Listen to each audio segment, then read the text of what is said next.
In this video, we're starting our section on solving equations. So our goals are to talk about different methods of solving equations and recognize when and how we need to test for what are called extraneous solutions.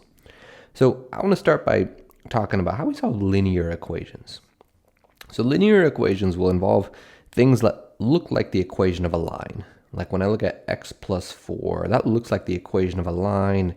Like I kind of see a slope there. I kind of see this other number added to it. So I want to solve this equation. And to do that, I'm going to isolate the x.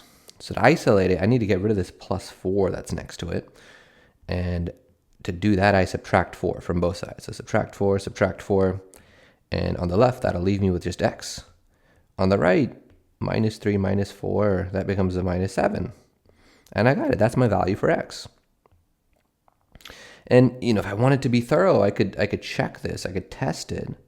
I could take that x value. I could plug it back into my equation and see if it works.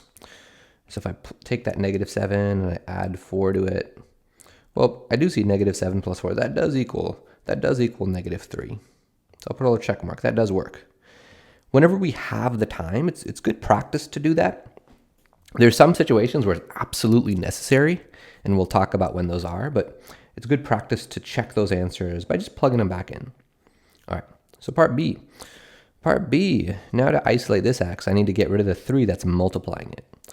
Well, to get rid of the 3 that's multiplying it, I need to divide by 3 on both sides. So divide by 3. And on the left, that'll leave me with x. And on the right, I got the fraction 1/6 divided by 3. And when you divide by 3, that's the same as multiplying by the reciprocal, which is 1/3. So that gives me x equals 1/18. And that's my answer. X is 1/18.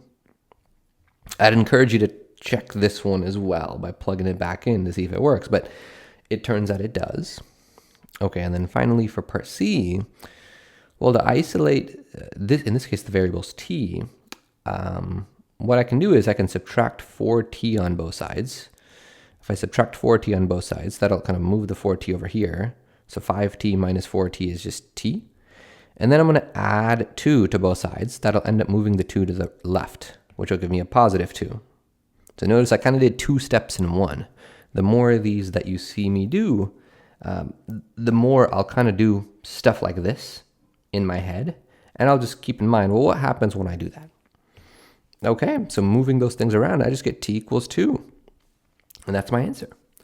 So in the next video, we will talk about even more examples that generalize this idea that if you can isolate the variable and then undo it, that's often a way to solve the equation.